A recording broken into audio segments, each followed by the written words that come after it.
When you decide to play a poker hand, there's got to be a reason for it. And if there's not a really good reason, you probably shouldn't be doing it. A good reason is not because it's your favorite hand. A good reason is not because you feel like it. You always have to think about it. And if you do that when you play poker, you're always thinking, well, what is my motive here? What is my motivation, if you will? Why am I playing this hand? You'll do a lot better. Let's take a look and see what Rodney's thinking when he plays this hand.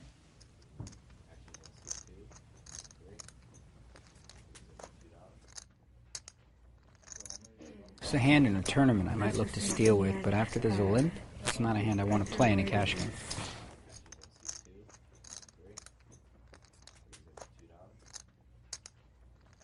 The only reason I'm playing this hand is because it's my favorite hand. In the home game, we call it Junebug.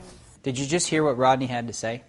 Rodney limped in under the gun with Jack-8 offsuit and said that the only reason he's playing this hand is because in his home game, it's a hand called Junebug or something to that effect. I mean, are you kidding me? You're playing for money here, and you're playing a hand because it's called Junebug and it's your favorite hand? This makes no sense whatsoever. And the problem with making decisions based on stuff like this is that it compounds later. I mean, it might just seem like an insignificant decision to throw $2 out there. You take a flyer with the Jack-8 off because it's the Junebug or whatever you want to call it. But let's take a look at what he does after the flop. Let's see if he likes that Junebug so much after this. So there we go. It's ace-2-6. Rodney's got absolutely nothing here. He's got the Junebug, I guess you call it.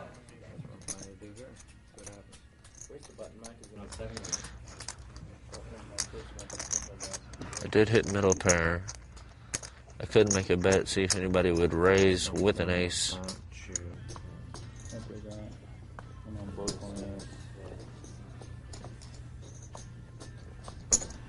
Okay, let me stop it right there. Now, remember we talked about that $2 call, that sloppy call? Well, you see what happened? Rodney's thinking. He wasn't really thinking about what position he's in, what the right play is, who's got to act behind me.